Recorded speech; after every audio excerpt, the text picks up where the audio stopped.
Bonsoir, merci de... Good afternoon. Thank you very much for being with us at this rather unusual session of the French Association of Economical Sciences. So we only have economists up here, apart from myself, so they're chatting amongst economists. They will be able to pat each other on the back, blow their own trumpets and say that they've done so much hard work during the crisis because they all agreed that we're going to deal with it whatever it costs, and we'll have a really slack monetary policy, we'll get rid of this pandemic. But I think that has been the result. We've not done so badly, really. So to talk about this with me, I have Agnès Benassi-Quéré, who is chief economist at the Treasury here in France. We also have Emmanuel Oriol, who works at the business school in Toulouse. Olivier Garnier, who is perhaps a coordinator of the Cercle des Economistes, who is going to introduce the debate. He works at the French Banque de France. And I also have Jean Pisani-Ferry, who is based in Florence.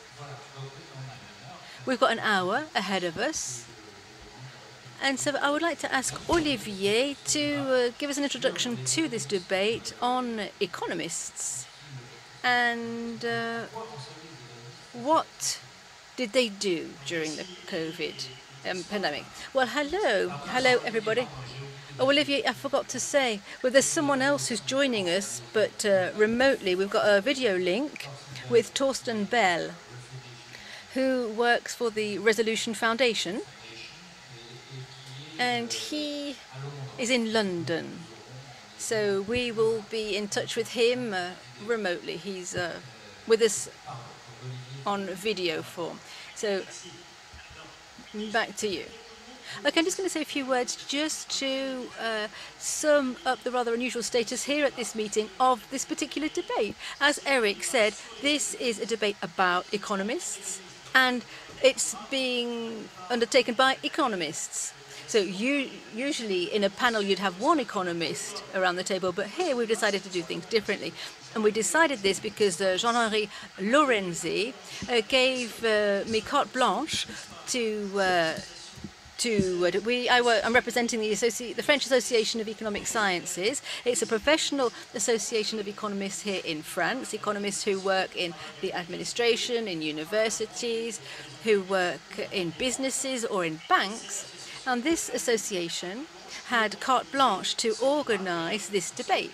And if you're not familiar with the AFSE, I would encourage you to go onto the website, and as a business you can sign up and become a member, and then you too will be able to participate in quite a few events. So a debate between economists is a bit like navel gazing, but be reassured, these are all professionals. They're all able to have a critique of their own work and the work of other economists. The subjects we want to talk about with you, the subjects that we're putting forward, are really, did economists, although they were heavily criticized during the 2008 crisis, were they better up to the task this time around? In 2008, even the Queen of England has said, how come the economists did not see this crisis coming? And there was a film called Inside Job, which criticized economists, not only because they hadn't seen the crisis on the horizon, but also because they drew lots of benefits from this world of finance, and they possibly even contributed to it. So this time, we can't blame the economists for not having seen this COVID crisis. They are not epidemiologists. That being said, were they up to the job? And did they take full stock of the consequences of the crisis? So to get the ball rolling, I'm going to put forward three ideas. Firstly, given the urgency with which monetary decisions, budgetary decisions were taken, I do not think that economists were consulted, involved in those decisions more or less than usual. The most important thing is to understand what enabled the authorities to react so quickly. I think it was because there was a whole corpus which already existed, a lot of research work, a lot of surveys and studies that already existed, which allowed the central banks and the treasuries, and yes, we'll be talking about that, to act very, very quickly. It doesn't necessarily mean that economists were directly at the controls. However, the work done by economists in the past was of use. The second idea that I'd like to put forward is about the unusual nature of this crisis. Economists tend to self-criticize and criticize other economists, and one often says, Churchill said, well, if you have two economists in a room, you've got two opinions, and if one of the economists is Keynes, you've got three opinions in that room. So there is a lack of consensus among economists. The amazing thing is, during this crisis, at least during the first phase, when deciding what to do to respond to the crisis, there was quite a lot of consensus amongst economists about what we should do in terms of budget. And perhaps I can say that the divergences that you would normally see among economists were to be witnessed in between doctors and professors this time. There were quite a lot of arguing and egos at stake. So it was the medical staff this time, not the economists. So we see that when you start to talk about the end of the crisis and the period that will follow, how quickly should we withdraw all the support measures? Do we need a new budgetary recovery plan? Should we be worried about public debt? What impact will there be on production after the crisis? Is there a new kind of insecurity, or particularly for youngsters and those who own real estate? And how do we deal with all of this? We see that here again, we see quite a lot of divergency. The third and final thought to finish, this crisis has shown that health can have a strong impact on the economy, whereas economists might say that economists didn't really take into account that relationship, or not to a sufficient degree, the relationship between health and the economy. So health economy is a very important strand of economy, but it's more to do with the supply and demand of care and the care systems, less to do with the systemic interaction of healthcare systems and growth regimes. And that is perhaps also due, as we've seen perhaps in the crisis, there's a partition between the economists on the one hand, and on the other hand we've got the medical profession. During the crisis, we didn't really see any decisions that were made jointly by economists and doctors. They were gathered together in their separate groups, and that could be food for thought for us for the future. So thank you very much. Thank you, Olivier. We are going to go around the table. We'll start with Torsten. Torsten, do you think? Thank you very much for the introduction, Eric, and for the invitation today, Olivier.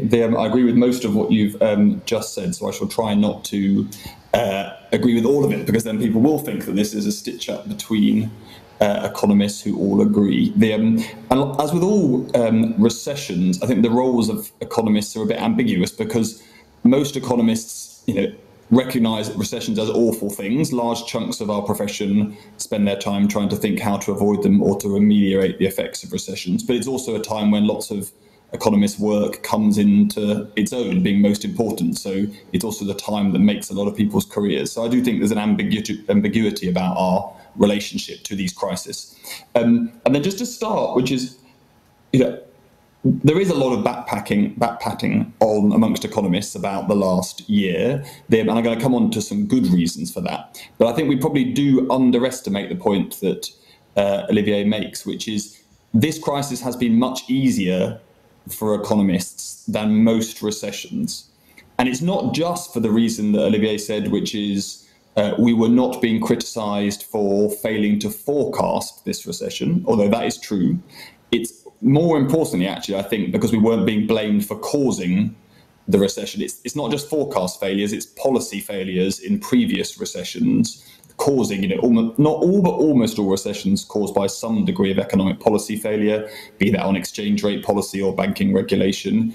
And I think that made a big difference to the degree to which economists weren't on the defensive right from the beginning of the crisis, maybe spending their time self-justifying previous phases of advice rather than focusing on what needs being done now. So, let's recognize things were done well, but let's recognize it was easier for us this time than in most recessions for economists. Now, on the big judgments, I agree with Olivier that we got them right, and actually there was a remarkable consensus among economists amongst that. First of all, you would say the big picture policy focus, which is the job of the state and the economic policy in this kind of crisis, is an income insurance job. And it's a more comprehensive income insurance job than you would see in a normal crisis. That's why we saw unprecedented, aping of continental European furlough schemes in the UK. It's why we saw very, very generous by United States standards unemployment insurance on the other side of the Atlantic. So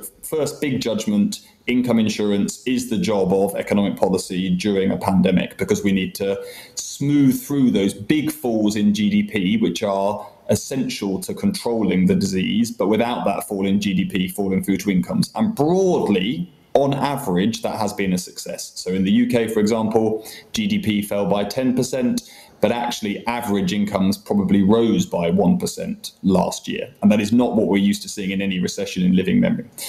Second big judgment we got right was on the lack of a trade-off between health and wealth, between dealing with the pandemic effectively and the economy.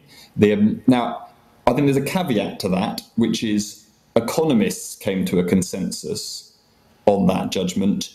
I don't think we did a good job of persuading policymakers everywhere that lack of a trade-off was crucial. And I see that's why we've seen the same mistake being repeated in multiple lockdowns and across multiple countries. So yes, right on the judgment, but not a success on persuading people. Second big success, I think, for economists is on doing a better job than in previous recessions of understanding what the crisis was doing to different groups while it was unfolding. And that's partly to do with a longer term trend towards economics taking inequality of outcomes much more seriously and different outcomes for different groups. It's obviously partly that this was a very swift recession, and so official data struggled to keep up with it in some ways. But progress over the last decade in particular on real-time information, it's cheaper, it's much easier to put new surveys into the field. You saw economists doing that all over the world. That made a real difference to our understanding of what was happening as it was going on, and I think did help policymakers inform parts of their policy decision making, particularly when we moved out of the initial total crisis phase. And I'd highlight there, particularly highlighting the sectoral impact and how unequal it is. Much more difficult for some sectors than others. That's what highlighted, by April last year, it was clear that across the world in the advanced economies that the low paid, the young and those on insecure contracts were most at risk from this labour market crisis. And economists did set forward specific proposals to answer those challenges, imperfect as they may have been. And they wrestled with the trade-offs that doing policy at speed brings. So that's the good bit. Less good, I'd say there was a big gap in economists focusing on the things they are used to focusing on. I would highlight the labour market and incomes, and not enough on what was doing damage, particularly to poorer households during this crisis, which is spending pressure. We looked at the headline aggregates, saw that overall spending was down and saving was up, and missed until the winter this year, so almost a year into the crisis, that actually saving wasn't happening for the poor. What was happening is higher spending. But if you look in Germany, much higher spending for poorer households, and that was leading to higher debt. So that's an area where we didn't understand the different effects happening to different groups until too long. Secondly, we failed to update our priors when the evidence didn't support some of the judgment calls that were being made. Examples in that, I would include people looking at US data showing that women were harder hit by the crisis than men and asserting that was true in all advanced economies, and it is not true. And a general problem, too much drawing on the US experience and generalizing from it. Thirdly, I don't think we did a good enough job of explaining why big differences were happening between countries. I don't think, for example, most of us in Europe have done a good enough job of explaining why US GDP last year only fell by 3.5%, whereas our GDP, depending on which country you're in, but fell by somewhere between 5 and 10%. Much worse GDP outcomes in Europe, and that is despite most economists, if you'd asked them last April, when we were seeing furlough schemes being rolled out across Europe, but not in the United States, saying we thought things would be better in Europe than in America. And then we also didn't do a good job enough, I think, of noticing differences that are currently, even now, happening between countries. So if I talk to people in France about what's going on, I think often people assume that the income falls across countries are actually pretty similar during this crisis because we've done similar things to our economies, but actually they're very different. The UK has had 30% of households seeing income falls in this crisis. The figure is 20% in Germany and halfway in between that in France. So some countries have done much better than others in protecting their citizens, and that isn't a big enough part of the policy debate. Thank and you. then obviously look into the future, well, we can't all be right because the two sides of the Atlantic are currently engaging on very, very different economic strategies for the recovery phase of this pandemic. So some set of economists somewhere are going to be wrong in the future. So why don't I finish up there and hand over to somebody else, Eric? Thank you. Do you hear me? Yes. Can you hear me? Hello? So, thank you very much. Très bien, bravo. Agnes, your turn. Well, thank you very much. I wanted to pick up on what has been said already, but trying not to repeat. The crisis has shown that economists are not beyond despair. There has been a progression in the way we cover the crisis, the way we manage them. If you look at the crisis of 1929, you look at the activity of Europe and the US combined, it had been reduced for 37 months before it turned up slowly. At the worst time, it was 40% drop. In 2008, the activity dropped for 10 months, but the lowest was 12%. So it picked up a bit slowly, but better than 1929. And in 2020, the activity dropped for 2 months, minus 30% in France, but it picked up very quickly. You will say this is an unfair comparison because 29 and 2008 were financial crisis, while 2020 is an exogenous crisis. And we know that over-indebtedness crises are the ones that are most difficult to get out of. Nevertheless, in 2008, we had seen a change. The mistakes of 1929 hadn't been reproduced. And there was a strong budgetary and monetary support. And in fact, the efforts of the G20 were, the G20 was congratulated for its efforts, even carried out in the emerging countries. In 2008, we noted already a certain convergence between economists about what had to be done. I was struck by the fact that before the crisis, the discussion on the Keynesian multiplier was extremely harsh, with some people thinking that this multiplier meaning was zero, not to say negative. It's the increase in GDP when the activity increases. And from one day to the other, all economists became Keynesian for several reasons, financial crisis, a credit crunch, global crisis, a number of elements which meant that the Keynesian policy could play a role. But with This crisis, we heard very few discording or disputed voices. We even started the Next Generation EU. So economists love models, so they started with the FIR epidemiological model, then they added a macro level to see the optimum way of fighting the pandemic. But I would like to mention one thing which was very important for us at the Treasury, the profusion, the number of data we had. So first of all, we know that INSEE from one day to the other no longer had their barometer, so they had to innovate. And we had to innovate in those conditions and look at other data than the usual ones, meaning that we had to look at high-frequency data, such as data from Google, electricity use, credit cards, to assess the situation in real time. For example, it enables you to see very quickly if the boosting plan is well calibrated. It enables you to assess very quickly the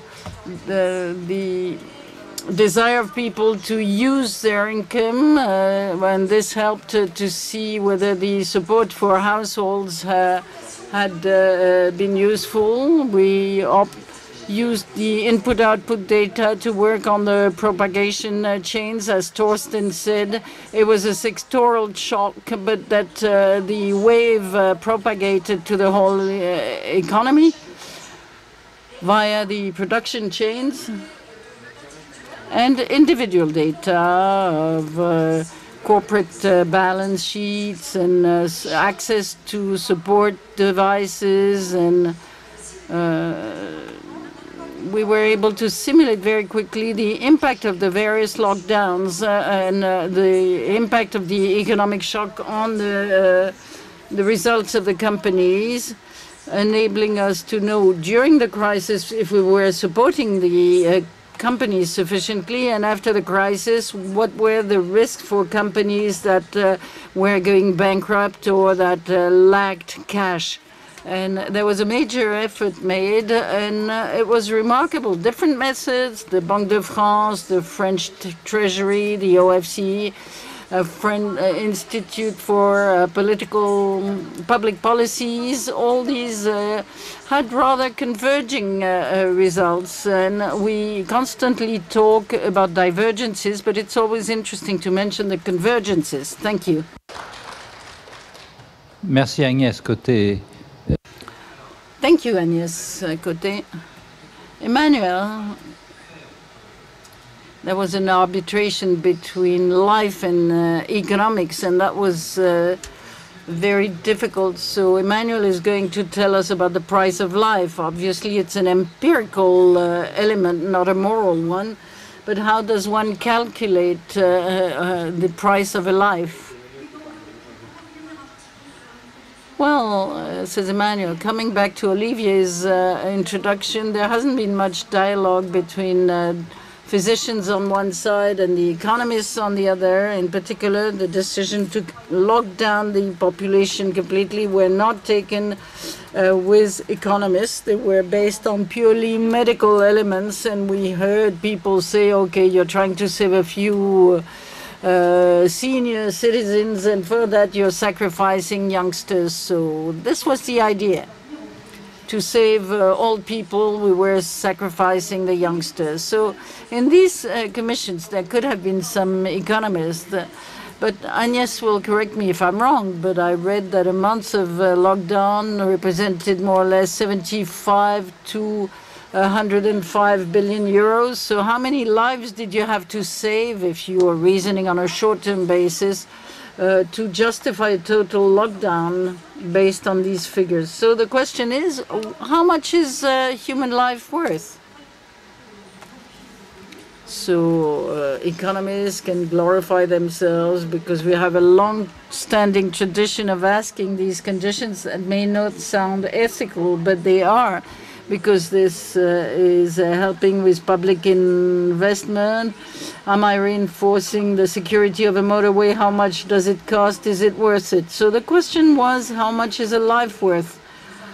You could think that the life of a senior citizen is worth less than the life of a young citizen. And it's not completely true, because the issue is how much are you ready to pay for transportation means that will kill you 3 times out of 1,000 rather than 10 times out of 1,000. Obviously, if I ask you like that, you don't know the answer, but when you're talking about 1,000 people, 100,000 people, then you know.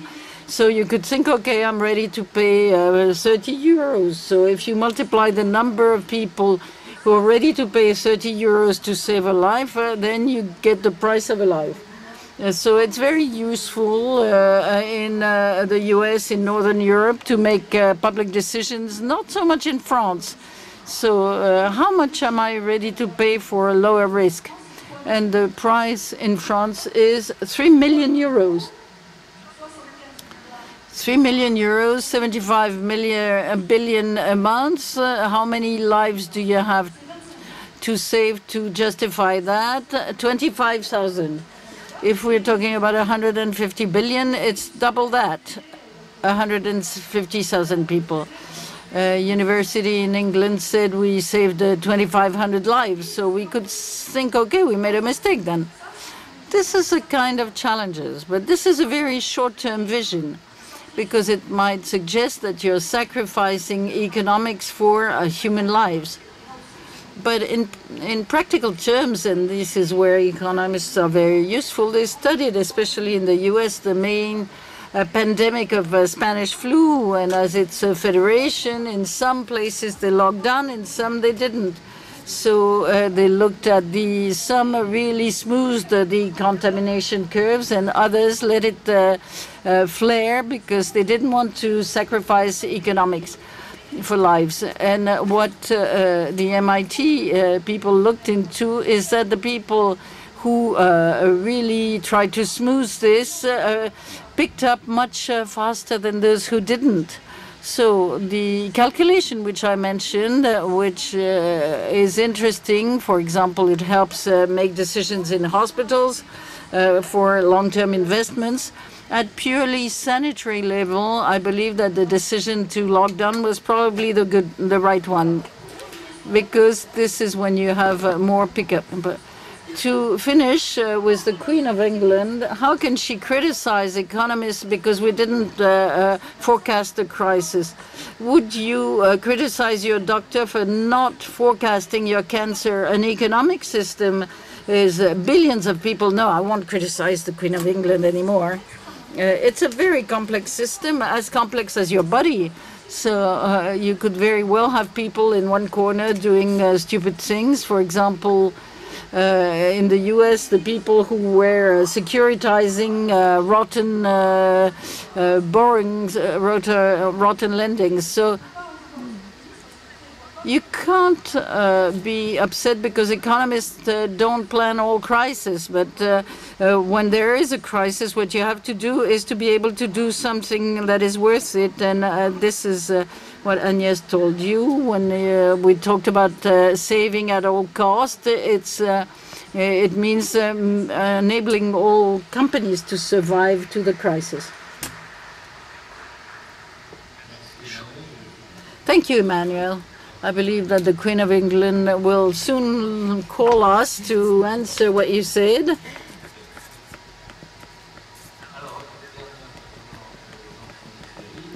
Last speaker, Jean Pisani-Ferry. Good job, but not all good. Is that what you are going to say? Yes, picking up on what Agnès said in the beginning, and Torsten, about the work that has been done. The interesting thing is that this work that we did, this job of an economist will never be the same again. We've learned techniques that will stay. And this is a metaphor of what's happening in our general economy. Because of this crisis, we innovated, introduced true, real innovations, and they're here to stay. At least they'll be available to us. This is what we did when we used data that we never used. We used bank credit card data. We made a much more finer analysis of what was happening on a monthly basis, and this is a real progress that is here to stay. We could have done it before, but there was nothing to move us to do it. We were working with a kind of routine. So I would say we have to pay tribute to the public system in France, the statistical system, but things didn't take place as fast in other countries. Eurostat didn't launch anything in the beginning. INSEE did it of its own accord. Second observation on the consensus about the policies to be applied. The consensus was remarkable, and the parallel with the crisis of 2008-09 can be justified. At the outcome of the crisis, we started disagreeing, and I believe this is exactly what's going to happen now. In the European framework, the fact that we suspended the rules of the Stability Compact was a great right away. Changing the monetary policy was accepted almost immediately, with 1 week and delay, and there was an incredible consensus, and in fact the political authorities went much further than what the economists had thought about the recovery plan. And the political authorities did that, decided that, and it was adopted to a large majority in the Bundestag. But when you talk to the Germans, they tell you, well, don't think that we permanently agree for indebtedness. There's a consensus in Germany about the fact that we have to go back then to a normal situation. So the discussion is about how we can get back to normal and how fast from 2023, and what fallback position should we go back to? Do we go back to the former rules? So there is an element of consensus which can be explained by the urgency of the problems. It's reassuring that we were able to react all in the same way, but don't think it's going to last. There's one point where I think that collectively we didn't do such a good job. It's the arbitration between health and economy. There was this discussion about not immediate response, because immediate response was really dominated by the health urgency, and a variable that the people in charge were looking at in a somewhat obsessive manner, meaning, are we going to get to a situation like the one in the north of Italy, where the hospital system is overwhelmed. So this was unacceptable, ending up in a situation when you had to refuse to treat patients that were in a critical health situation. So that's one thing. But then afterwards, the question is, what is the right strategy? There was a discussion about zero COVID that was applied by some countries. There was another strategy to say, okay, as soon as it's getting better and that the hospital system is doing better, we can let off some steam to start to upturn the economy. And this is where I think we didn't do so well. Some countries followed a strategy because they were able to isolate people right from the start. Most of them are countries like almost islands, or like South Korea, New Zealand, countries that were able to actually apply this situation of isolation. Then there's countries like ours in Europe with a mixed strategy. As soon as things were getting better, there was less pressure. We opened up, and there was a second wave, and maybe a third, and we might have a fourth one. And this could be very costly, even though when you carry out an analysis, we managed much better the second and third wave, the arbitration between health and economy. For example, in the building sector, we didn't do this. We didn't stop the building sector. On the other hand, what we didn't explore properly is the a strategy of containment when you can stop the spreading of the pandemic with tracking, isolating, and stopping the development of clusters as soon as they appear. And this is a strategy that was discussed much more in Germany than in France, for example, where economists and epidemiologists can discuss. And I feel that our dialogue was insufficient.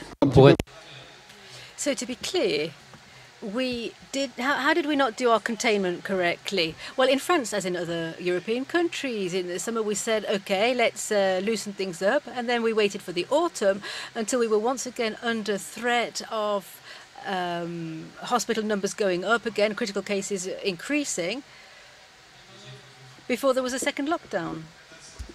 The strategy of containment is involves surveying. It's powered by targets in terms of the number of cases.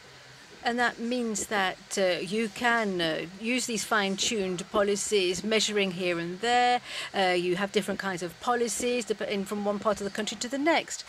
And that doesn't mean that you're completely eradicating COVID, which is not possible here in Europe. However, but it does mean that we have a situation where we have sufficient control to keep the numbers down and to rein in the economic cost also.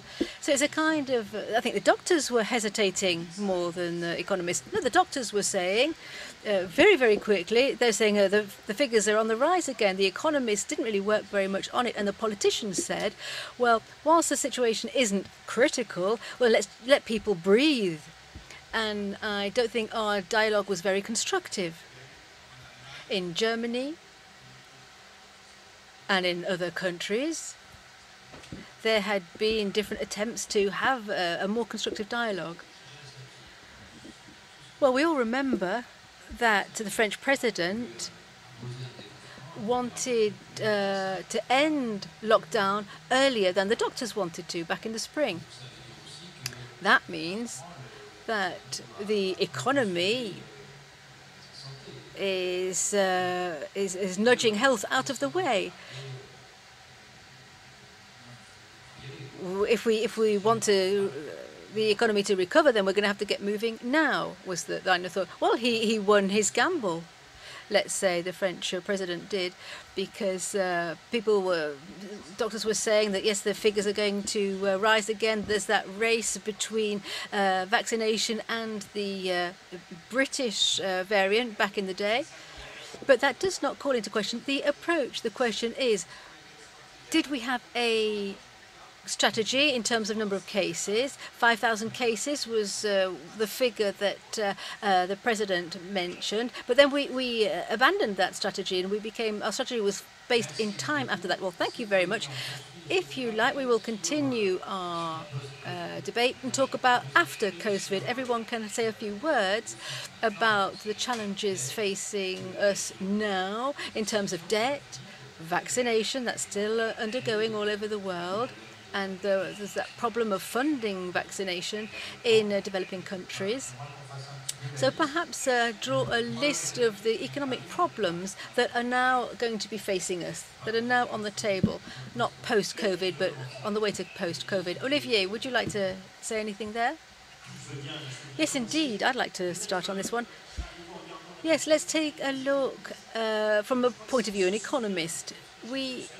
if we look 12 months back down the line, the major fear that economists had, as did politicians, was that what was going to happen for those businesses, the impact that was going to have on them, and the fear that the crisis would translate into a very, very steep rise in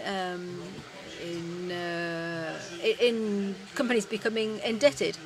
And collectively, economists, perhaps for good reasons, perhaps economists were frightened, and that is why the effect did not turn up. But today, we do not see that tidal wave, to use a phrase that had been used in the press back in the day.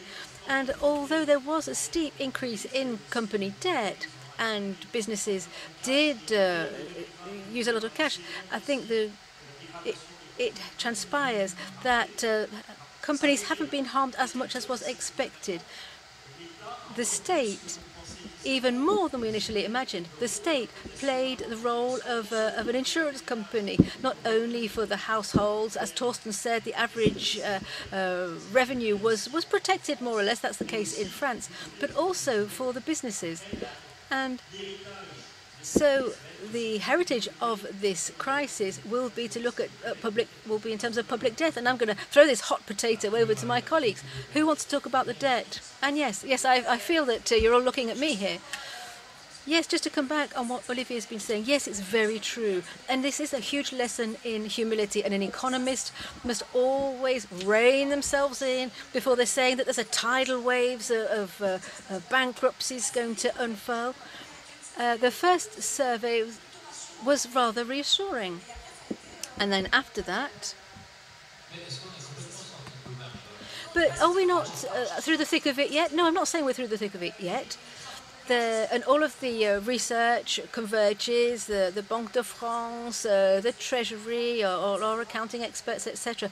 They all agree that there will be some bankruptcies. It will be more than in a normal year. Usually we have about 50,000 companies go bankrupt every year. There'll be more than that, but it's not 10 times the normal number. Now the debt. Okay, so what are the challenges? What will the challenges be after the crisis? I can see three major ones. The first one is debt, private and public debt. And we agree with Jean, there are going to be many disagreements. We have to identify to what degree we must prepare the next crisis, prepare for the next crisis. There will be another one. Christine Lagarde earlier on said there will be another crisis, and it won't be 30 years down the line. It's going to be much closer to us, perhaps 10, 15 years, I would guess. So we have to prepare for the next crisis. We have to tidy up public finance so that we can cope with that next crisis. We also have to get monetary policy back on track. That has to be done more quickly than we might imagine, and that will be done whereas debt is rising, so that's quite risky. Another aspect is the sustainable impact of this shock. Working from home, the tourism industry, there are all kinds of repercussions that will last over time. That means that work and capital have to be redistributed. Companies will have to open and perhaps move geographically. It will impact work. This is an area of research which has not really been ploughed through sufficiently. And so we need lots of analysis on network economics also. And there's a question of the asymmetry in Europe. There are huge risks of new divergences between European countries, not only because of debt, but because that tidal wave has been so asymmetric.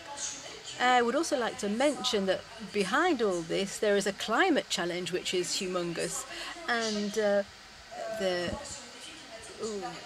the economists have unanimously turned towards a price on carbon, and but that's not being accepted generally. So here we are facing a wall, and we have to find a way of scrambling up that wall. It's a very slippery, slidey wall. So we're going to have to innovate in this area, and here again we need to carry out lots of research in this area. And economics has links with social sciences. Emmanuel. So what's your list of things to do? Well, here I am with yet another list. Well, if we take a look 100 years back in time with the Spanish flu 100 years ago, it started in France, but it was called the Spanish flu. That's what we all know it as. And it transpires that at the end of that pandemic 100 years ago, we used the same techniques as we're using today. There were fewer drugs, of course, fewer hospitals, but there was lockdown. It's exactly what we're going through now. It was harder because the state was providing less help. Then there was an amazing economic recovery, though, those 20 fabulous years. And it would seem that we are heading along a similar road here. As far as the recovery is concerned, I think we can be relatively optimistic. The economy is kicking off really quick. There's no more wood to be had to construct things with. And so I think there's the problematic area is the state, because the state is the reassurer, the insurance company behind all of this, as Annie's pointed out. And we are going to have all kinds of fiscal aspects. There are these multinationals who aren't paying their taxes or properly or at all. And in the private sphere, that requires public aid because the state is necessary every time there is a crisis. So I think this challenge of how can we all agree about this collective problem, because if we don't work together, Europe is rather ill-positioned here. When you look at all of the tax havens all over the world, there's all kinds of dumping carrying on. So I think my final point is going to be that putting an end to globalization in 2001, there was an end to free movement with all the terrorist attacks. And then in France, we've had some rules about the free circulation of capital. The poor countries are really in difficulty, so I don't really want to go to any poor countries yet in terms of travel. So Europe is closed in, and then of course we've got the Google, Apple, Facebook, Amazon. They seem to be doing all right for themselves, but how can we get them to put their hand in their pocket, because they need to play a role in society? All of the states that are funding these crises will need to survive also. Well, thank you, Emmanuel. Torsten, are you still with us, Torsten? To every word. Just a few words, please, because... Look, obviously, I think in some ways the task in the crisis was so big that it's hard to imagine the task coming out of it is bigger. But actually, I think for economists, it may well be, or at least it's more complicated. On the immediate crisis and the recovery from it, I do slightly worry. I'm afraid I'm not as optimistic as Emmanuel, that we're moving from economists being collectively too pessimistic around the end of the winter. I think they're far too pessimistic, and we've now moved probably into a too optimistic phase. And I think the main mistake we're making at the moment is to confuse rates of change with absolute levels. So yes, labour markets are recovering quickly, people are flowing off furlough, levels of GDP are recovering, but the levels are still significantly down. Total hours worked in the UK remains 5% below its pre-crisis level. That's a recession level of lack of hours being worked. Secondly, it will be a bumpier recovery for exactly the same reasons that it was a bumpy crisis, because of these big differences between different sectors. So, for example, even as hospitality opens up and that bit of GDP recovers, the spending that will go into hospitality will need to be sucked out of the areas that have had big booms over the last year. So household goods spending has gone through the roof. That sector actually needs to shrink as we move into this recovery. A really good example is, think of all the face mask manufacturers. They're not going to be doing the same business next year as they were this year. So that's within advanced economies. And then you've obviously got the global picture, which is far less rosy. If last year was the peak of the crisis for advanced economies, that's obviously not true for lots of other economies with much slower vaccine rollout plans, and even actually for some advanced economies themselves.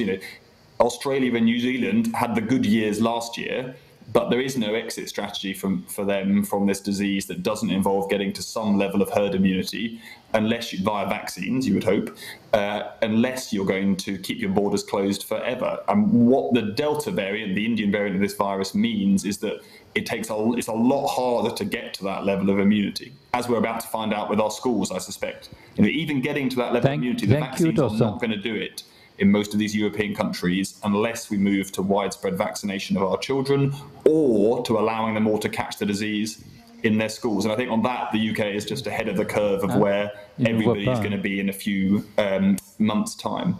I agree with the points that have been made on government debt and business insolvencies and the labour market. And in some ways, those are the kind of the standard questions economists are used to answering coming out of recessions. I just want to highlight two that are unusual. One is the one Thorsten, we have to close.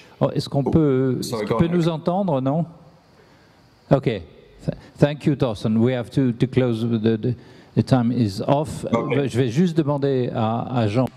I'm just going to ask Jean, before we wrap up, because our time is up, can you perhaps give us a general conclusion? Yes, I'd like to come back on one point which has been mentioned, and that is the failure that economists are pointing towards about their ability to convince people that vaccinating poor countries is an investment which is so important for society. 37 billion in cost to vaccinate everybody. Collective benefit, 9,000 billion. So 37 in cost, and many, many more times that as the benefit.